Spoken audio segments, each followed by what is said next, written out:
Assalamualaikum, hai selamat pagi anak-anak Miss Deka semuanya. Bagaimana kabarnya hari ini? Miss harap kalian dalam keadaan sehat, semangat ya belajar hari ini ya. Oke, berjumpa lagi pada pelajaran IPS ya. Nah, tadi sudah belajar TIK ya nak ya. Sekarang kita belajar IPS. IPS ini kita masih di bab 4, yaitu tepatnya di KD 3.4, mengidentifikasi faktor-faktor penting penyebab penjajahan bangsa Indonesia dan upaya bangsa Indonesia dalam mempertahankan kedaulatannya. Tujuannya hari ini Miss Deka akan menjelaskan tentang perlawanan rakyat terhadap penjajah. Oke. Kalau boleh kita review sekali lagi ya, pada pertemuan sebelumnya Miss Deka sudah menjelaskan bagian C ya nak ya, perlawanan rakyat terhadap penjajah bagian 1, 2, 3, dan 4 di halaman 120, yaitu perjuangan rakyat Aceh, perjuangan rakyat Sumatera Utara, perjuangan rakyat Sumatera Barat, dan terakhir ada perjuangan rakyat Kalimantan.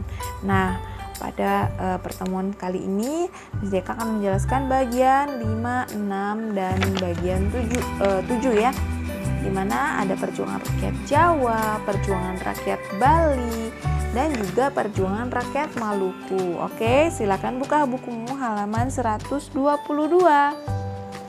Sudah nak? Nah, di halaman 122 ada nomor 5 ya, perjuangan rakyat Jawa. Perlawanan rakyat Jawa di daerah Yogyakarta dipimpin oleh Pangeran Diponegoro. Tahu nak Pangeran Diponegoro? Nah, ada fotonya ya. Perang terjadi karena Belanda yang ingin membangun rel kereta api dan juga memasang patok jalan di atas tanah makam leluhur Pangeran Diponegoro tanpa izin ya nak ya.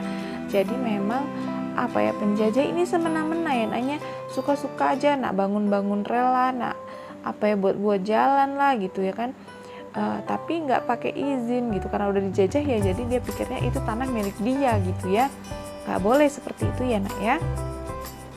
Nah, kemudian Pangeran Diponegoro ini mendapat bantuan dari daerah-daerah lain dalam peperangan ya, karena itu nggak pakai izin, jelas Pangeran Diponegoronya itu marah gitu ya. Jadi akhirnya perang lah ya, ngajak perang penjajah, dan dia dapat bantuan dari daerah lain dalam peperangan ini melawan penjajah dari Belanda ya.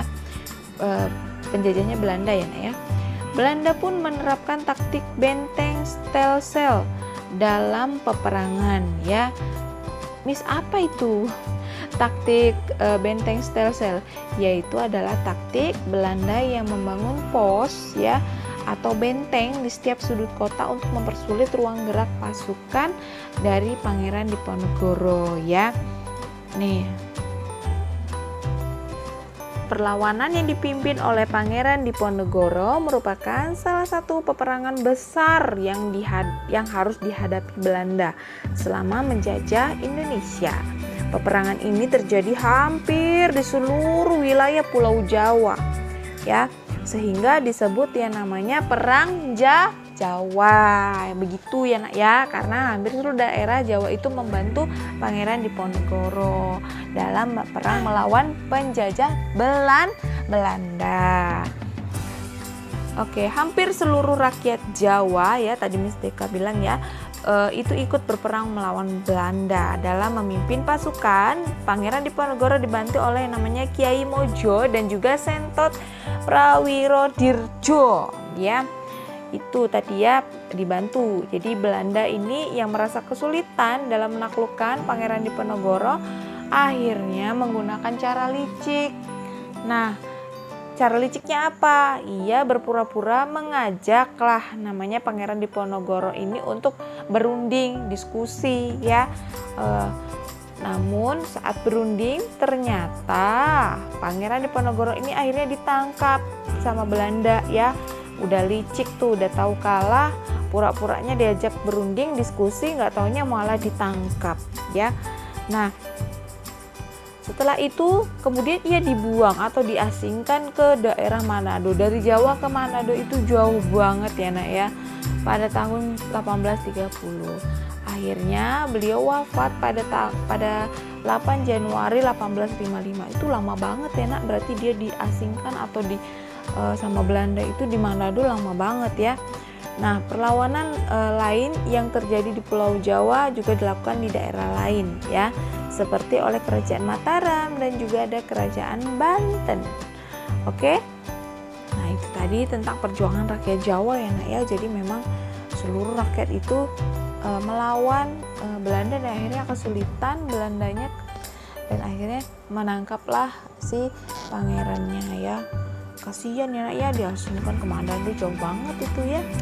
Oke, di sana ada lukisan yang menggambarkan suasana penangkapan Pangeran Diponegoro saat berunding dengan Belanda. Lihat ya nak ya, itu ada lukisannya. Oke. Kemudian yang selanjutnya menjelaskan tentang perjuangan rakyat Bali yang ke-6 ya. Oke, siap nak, di halaman 123. Tolong disimak ya. Di wilayah perairan Bali itu berlaku yang namanya hukum tawan karang. Berdasarkan hukum tersebut, Kerajaan Buleleng berhak memiliki kapal yang terdampar di wilayahnya. Belanda menolak menyerahkan kapal yang terdampar di wilayah Bali. Jadi orang Bali ini ya ada namanya hukum tawan karang. Jadi siapapun yang terdampar di wilayahnya ya itu harus menyerahkan kapalnya. Tapi namanya penjajah ya mana mau lah menyerahkan kapalnya ya. Selain itu juga Belanda meminta Raja Buleleng untuk menghapus hukum tersebut dan mengakui kekuasaan Belanda. Jadi mereka nggak mau ya. Jadi mereka tuh nggak mau nak itunya ditahan ya. Jadi malah sebaliknya, udah hapus aja hukumnya katanya. Aku yang berkuasa di sini katanya kayak gitu kan.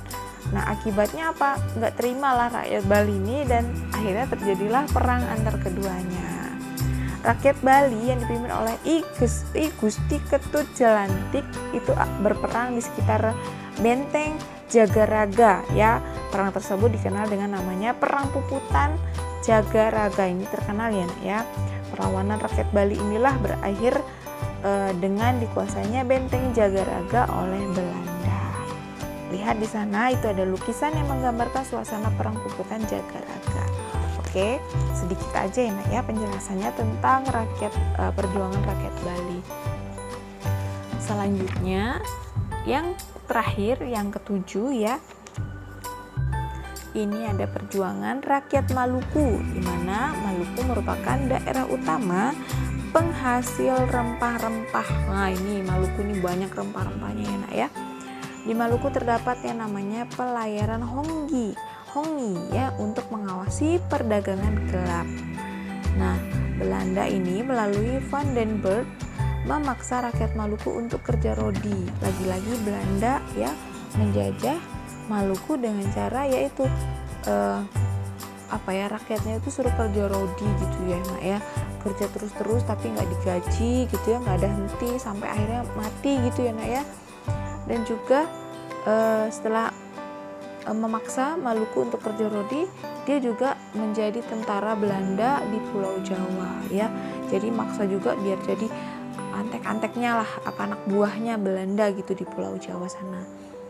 Rakyat Maluku di bawah pimpinan Thomas Matulesi atau Patimura. Pernah lihat pangeran Patimura ini nak di duit 1000 ya nak ya. Nah Patimura ini nak akhirnya menyerang Belanda di benteng Durstede. Nah namun akhirnya Patimura berhasil ditangkap, lagi-lagi ditangkap oleh Belanda ya. Jadi memang itu perjuangannya rakyat Maluku ya, disuruh kerja rodi ya, kemudian disuruh jadi anak buahnya, antek-anteknya Belanda gitu ya. Di Pulau Jawa sana disuruh jadi tentaranya gitu.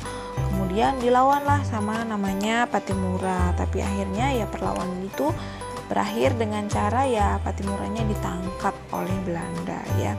Memang Belanda ini kuat sekali nak. Kenapa kuat? Dari segi senjatanya dia kuat ya, kemudian mungkin tenaganya, ahli-ahli gitu ya.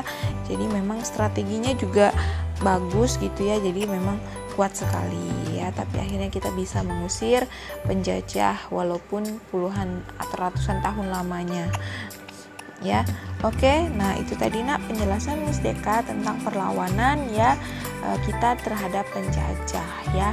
Jadi semoga apa yang menjelaskan itu menambah pengetahuan buat kalian ya, wawasan juga, jadi ilmunya juga ya buat kalian ya. Terima kasih sudah menonton video dari Miss Deka. Sampai jumpa di pertemuan selanjutnya. Goodbye, bye bye, bye bye, bye bye.